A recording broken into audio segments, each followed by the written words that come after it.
Everybody ready? Everybody good? Oh, go ahead. Go ahead. We're good.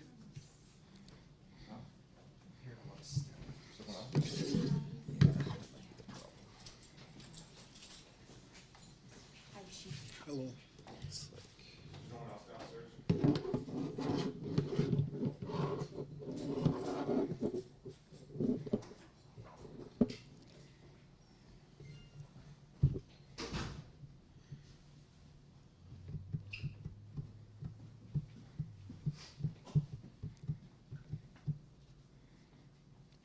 Everybody good? Good afternoon, everybody. Thanks for being here. We're giving an update to an officer-involved shooting that we had on Friday. I think it's important for a variety of reasons that we get the right facts out there. There's been a lot of misstated facts and misinformation out there that has led to concern from the community. My biggest concern at this point in time is, number one, the family that's involved. There is a family that has lost a loved one, and I want to make sure that they're able to get through this process with as little stress as possible. And some of this misinformation is very concerning for anybody who would be hearing it. And second, for the officers involved, and for them and their families and their fellow officers for the information. I'm getting so much static right now. Which one is yours? I'm sorry.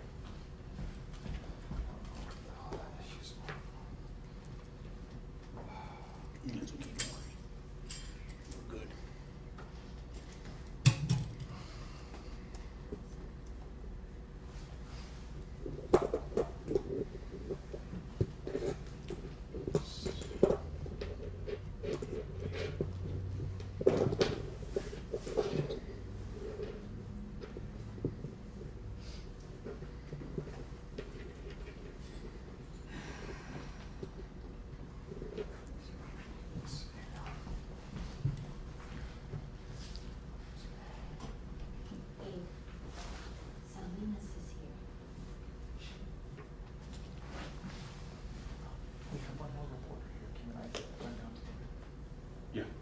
We'll wait. Everybody okay if we wait a second? Yeah. Just give us a second.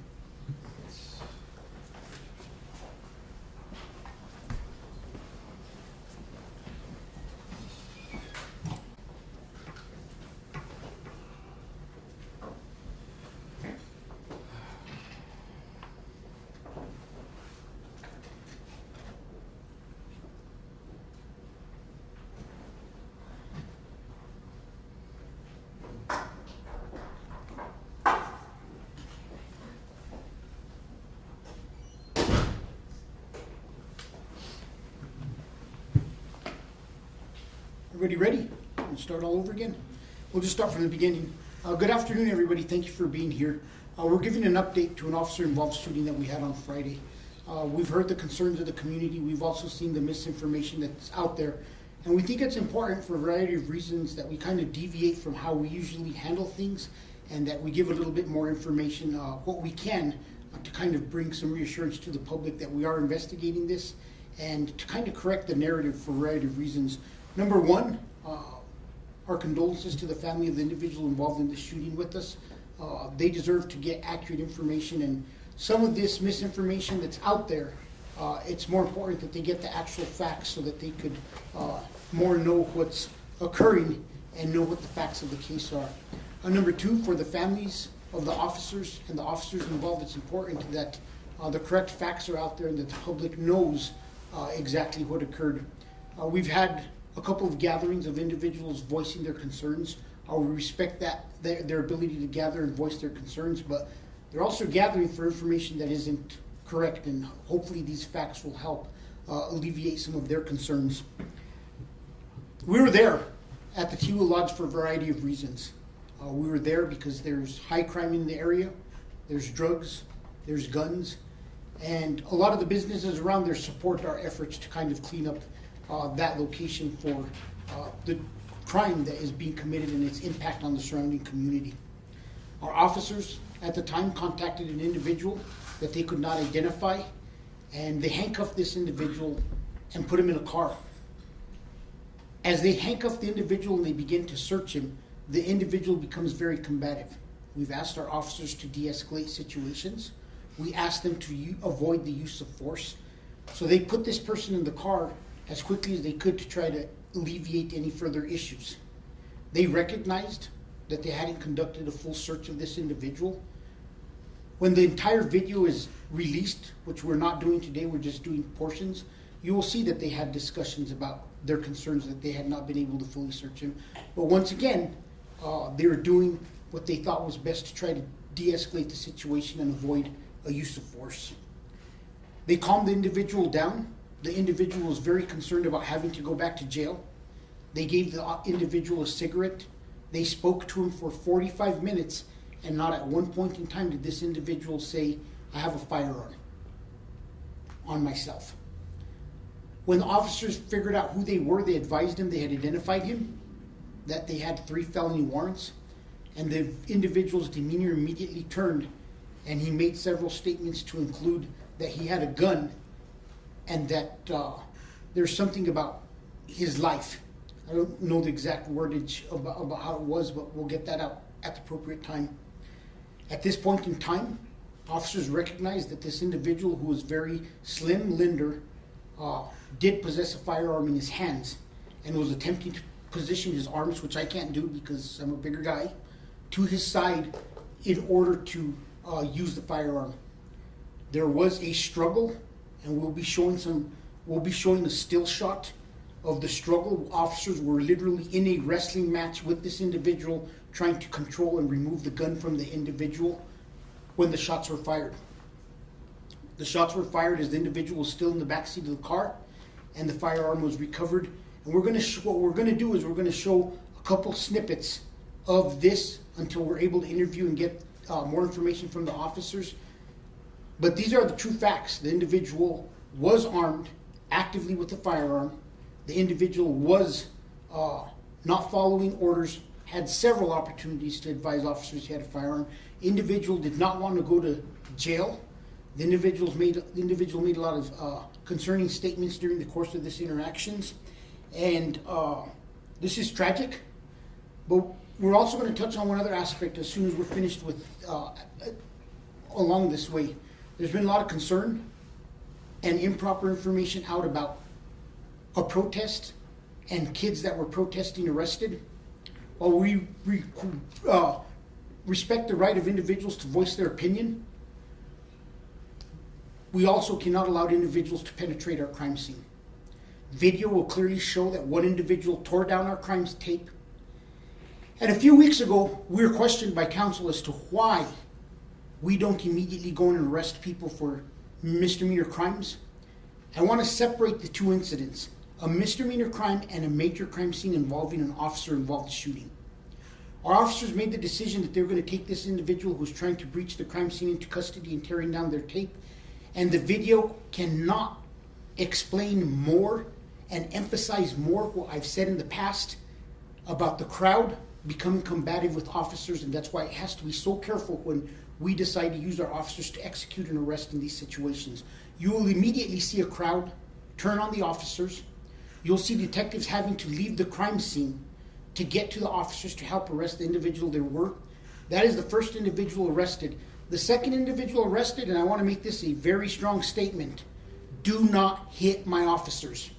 If you hit my officers, I expect them to arrest you, take you to jail, and we will make sure we get every evidence we can to the district attorney's office so you get prosecuted. Do not put your hands on an officer. That individual was also arrested earlier this year during another protest at the University of New Mexico. I hope that the courts and the DA's office and everybody take a look at this individual, and as conditions of release, they recognize these individuals are the ones who give protesters a bad name. These are the individuals who make things worse and make it difficult for both the protesters to peacefully protest and for officers to do their job. So with that, I'm going to turn it over to Gilbert. We're going to give some snippets of what occurred, a short video of one of the officers literally in a fight for his life, and we'll see what else we have. Yeah, so we'll start with the video first. So this is one officer who is using his OBRD. These are the other two officers who were involved. We'll show their vantage points at another time, but we'll start with this video. And it's hard to see because he gets in the wrestling match, and you see, and it's hard to see a lot, but he's going to pull the gun eventually out away from the suspect, and then that's when shots were fired simultaneously as he's pulling the gun.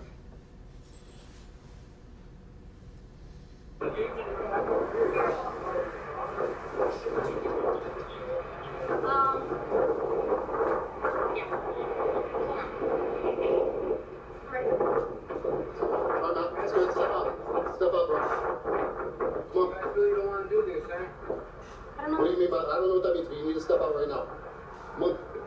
Why? Let's What do go. you have in your hand, dude? We're good. Yo, dude, yo. I'm gonna fucking die. Stop, dude, stop, stop. Cut. Let go.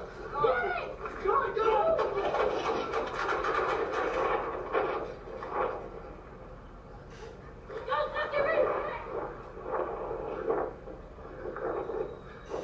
Don't fucking move.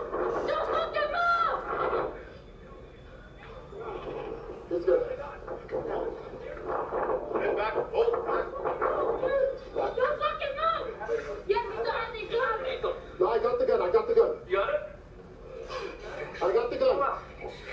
Hey, get ready. Press it back up. I'm gonna pull out this way. So we'll show you still shots now. So the officers whose vantage point we have, you should hear him later say he has the gun, but he does pull it out.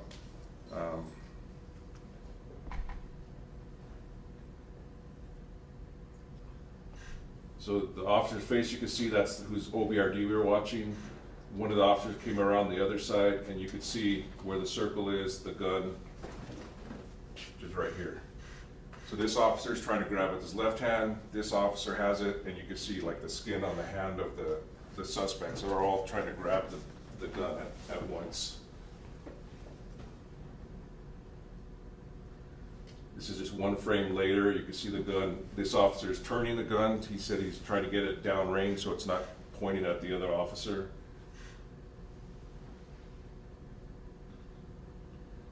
And this is the first officer as he pulled the gun away. It's bright right there, but that's what he pulls out. And there he is with the offender's gun. He goes and puts it on the truck. Like I said, we're limited in what we're able to release. We're not going to release the full video at this point because we still do need to conduct interviews with the officers. But we do know there was a gathering at scene that night. There's a gathering last night. There's another gathering.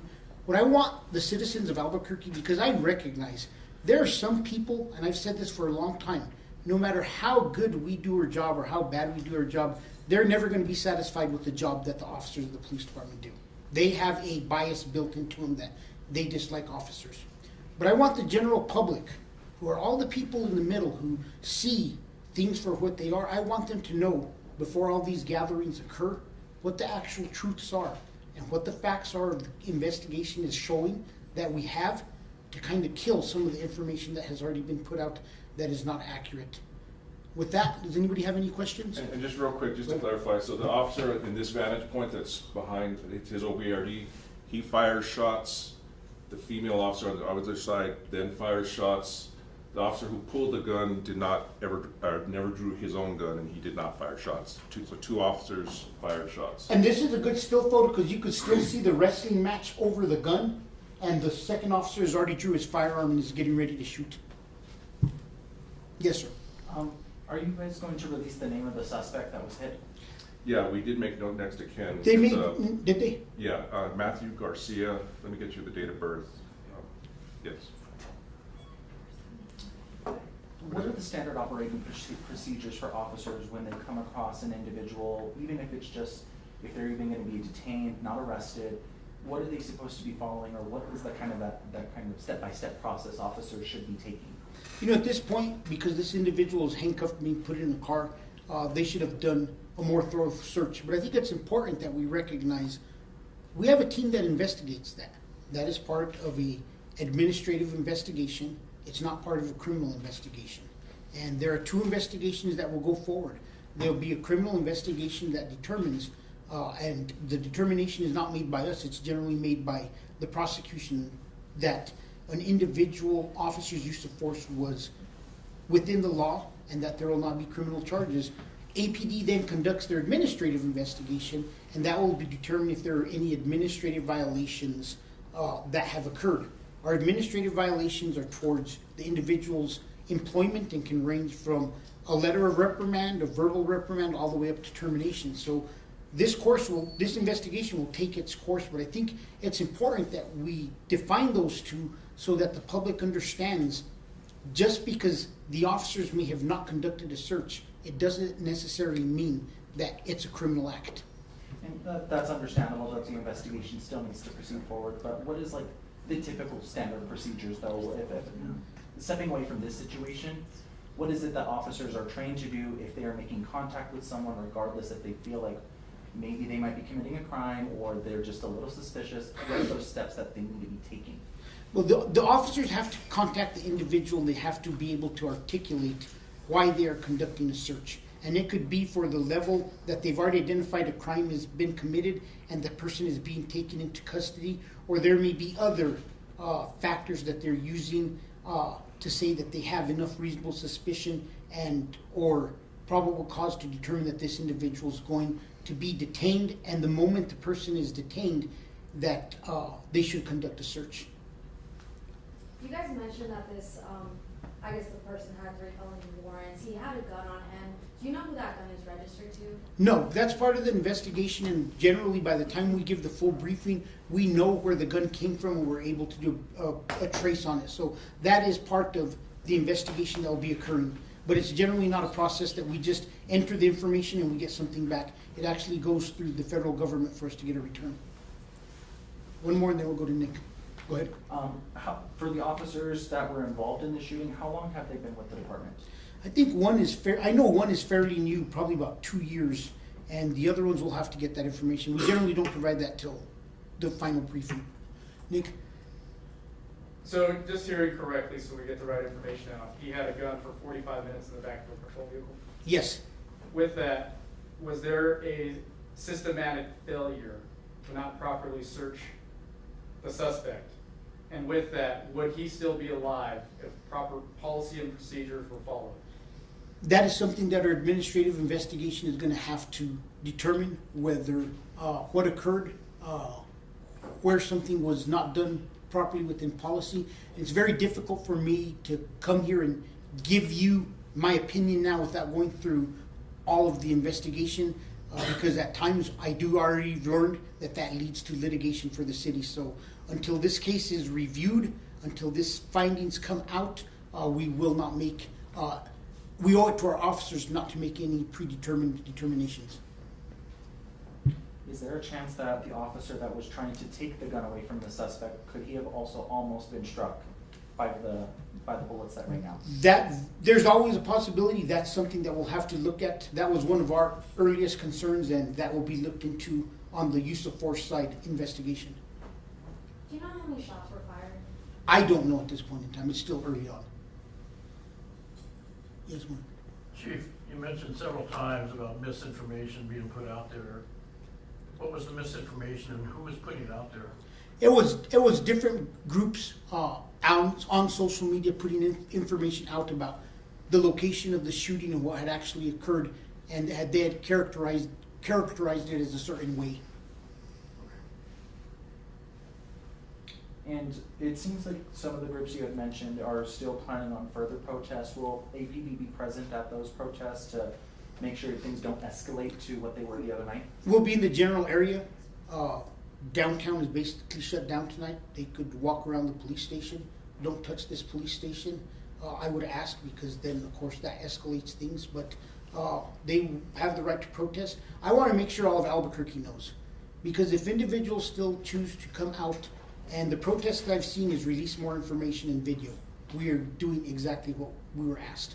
So I'm hoping that they take the information and that we've released and they look at it and they realize that there's more to the story than initially thought. I have one last question about the potential protest tonight. Council did bring it up about arrests not being made at certain protests and events. If there's crimes committed tonight, will there be arrests? It depends. We'll see at the severity of the crime. It's always very unique to the situation. As we all know, I was at 90% of the protests in 2020. And if it rises to the level where we need to make an arrest and the need to make the arrest outweighs the fact that our officers may get injured, we will make those arrests. And I know a lot of times people say, well, they should arrest people. So a prime example, we had to and we did. It was a combination of the severity of the crime scene we were trying to protect, and an individual struck an officer. So we aren't afraid to make arrests. We weigh each situation individually and decisions will be made. Yes? Is there a final message or final point that you'd like to get out to the public, just to kind of address both the OIS as well as the protesting? You know, the Albuquerque Police Department has been extremely transparent during this administration. Everybody knows the process. There has not been a shooting where we didn't release video. There has not been a shooting where we didn't brief the community as to what occurred. There has not been a shooting where individuals were not held accountable for violations. We've exonerated officers because they didn't do anything wrong. We've terminated officers because they did something wrong. I ask the public to take a step back, recognize that we are a much different department than a decade ago, and that we've been extremely transparent the past 6.5 years, and I have no intention of stopping this transparency at this time. We just sometimes need time to get more facts. Like I said, this is out of the ordinary from what we generally do, but we recognize the need to do this to make sure that the proper information is out there. Do we know why the individual was in this area? Tiwa Lodge. He was a resident there, I believe, or found in one of the rooms there. So he was It's hard to tell because we had people who were couch surfing in there, but he was located at the Tiwa Lodge. do you know how long he had been there before? Don't know that. Anything else? One final question. Do you know if the city has actually purchased the Tiwa? Have you heard anything about that? I've never heard anything. No, like there have that. been talks with the owner just about dealing with these crime issues, and they were fully supportive of shutting down the rooms if they were not up to code. After the shooting, they continued what they were doing. Every single room was found to be not up to code, so they boarded them all up. So at that point, that's where we're at right now. Hey, I'm a big proponent to some of these problem properties. If some government entity could purchase them, whether it's the city, the county, or the state, it only helps us get rid of eyesores within